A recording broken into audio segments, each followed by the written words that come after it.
ஓ இது மாதிரி. வணக்கம் நண்பர்களே, இன்னைக்கு ஒரு பொடி. எங்கள் ஊரில் வந்து நாங்கள் சொல்லுவது கீரி மீன் சொல்லுவோம், உங்கள் ஊரில் என்ன மீன் சொல்லுவோம். இன்றைக்கி மீன் சொதி வைக்க போகிறோம், அதாவது மீன் ஆணும் வைக்க போகிறோம். தேவையானது வந்து மாங்காய் இருக்குது, தக்காளிக்காய், உருளைக்கிழங்கு கொஞ்சம் போடுவோம், வெங்காயம், வெள்ளைப்பூடு, பச்சை மிளகாய், இதுக்குள்ள வந்து சின்ன சீரகமும் கொஞ்சம் வெந்தயமும் கருவேப்பிலை இருக்குது. சரியா? சரி, ஓகே. இந்த மீனை வெட்டி எடுத்து வாரேன். எண்ணெய் விடுவோம். எண்ணெய் விட்டாச்சு. எண்ணெய் சூடாகிட்டு கருவேப்பிலையும் சின்ன சீரகமும் வெந்தயத்தையும் போடுவோம். வெங்காயத்தை போடுவோம். பச்சை வச்சுக்கா எல்லாத்தையும் சரியும் நல்லா வளர்க்கும்.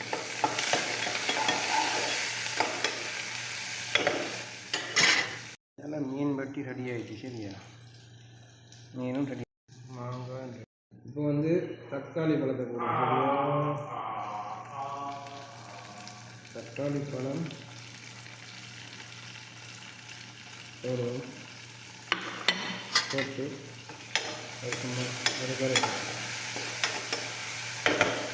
அதுக்கப்புறம் மஞ்சள் போடணும். மஞ்சள் உங்களோட வேண்டிய அளவுக்கு மஞ்சள் போடுங்க.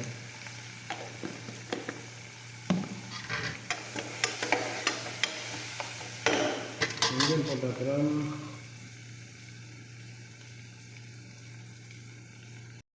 நல்லா மஞ்சள் போட்டு வெங்காயம் போடுறது, உருளைக்கிழங்கையும் இது மாங்காயம் போடணும். சரியா?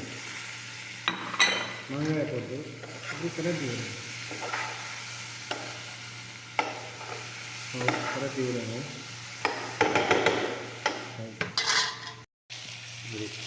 கொஞ்சம் பிரட்டி விட்டுட்டு மீனுள்ள தண்ணி கூட விடக்கூடாது, கொஞ்சம் நார்மலாக விடுங்க. உப்பு நீங்கள் வேண்டிய அளவு போடுவோம். உங்களுக்கு விரும்பின வேண்டியதை போட்டு சரி தானே எவ்வளோ உப்பு போடணுன்றது நான் எந்த இதுக்கு வந்து சரி போடுறேன். நீங்கள் உங்களோட அளவு உப்பை போட்டு இப்படி பிரட்டி விட்டு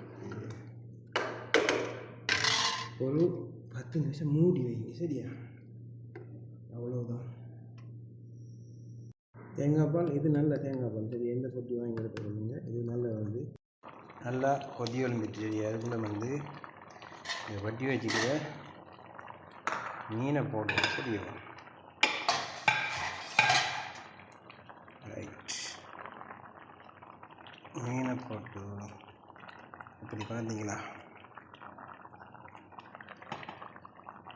மீனை போட்டாச்சு. சரியா?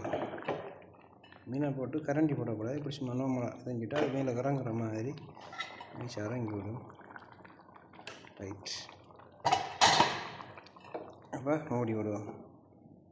வந்து மீன் எல்லாம் நல்லா அவிஞ்சிட்டுது. தேங்காய் பால் கடைசியாக விடுவோம். சரியா? பாலை விட்டு சரியா? சும்மா நார்மலாக அப்படி இருந்துட்டு சொன்னால் கறி ரத்தமாக இருக்கும். இதே மாதிரி நீங்களும் சமைத்து சாப்பிடுங்க. சரியோ? பக்கத்தில் இருந்தால் வாங்க சாப்பிடலாம். மீண்டும் ஒரு வீடியோவில் சந்திப்போம். நன்றி, வணக்கம்.